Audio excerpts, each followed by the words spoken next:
And a quick note before we move on, perhaps Alex, I wanted to talk to you a little bit about this, which is Daniel Ricciardo, who we've talked about a lot because his season's been disappointing. He scored points for the second time consecutively this weekend. But the thing I want to really just touch on here is I noticed he took time to go onto social media to do a couple of interviews talking about how he's committed to McLaren. He's got a contract for 2023, hasn't lost any love, that he needs to get the car to, it's the car that needs to change, not so much him. I want to also mention two things there. One is that McLaren have been testing young drivers, but they need to run, like every team, 2 young drivers during free practice 1 at some point during the week, as Nick de Vries took over from Lewis here.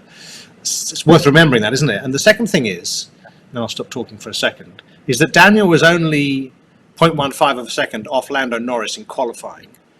And that was a lap that Lando was really pleased with. So what do you think about Daniel now?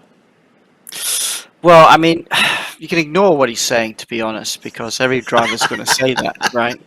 They're not going to say, no, I'm just here, give me the cash, and I'll just drive around in circles.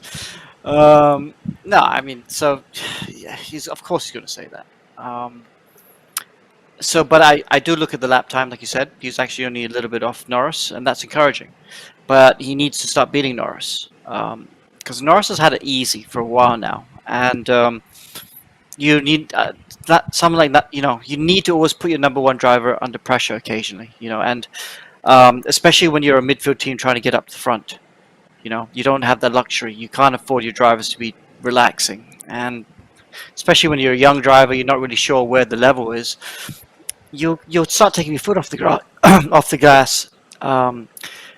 If you're not being pushed, and they need a driver to push Norris, and I think they'll give Ricciardo a little bit more time, and if he can prove him wrong, because I think they are thinking of another driver, because they are testing other drivers, aren't they?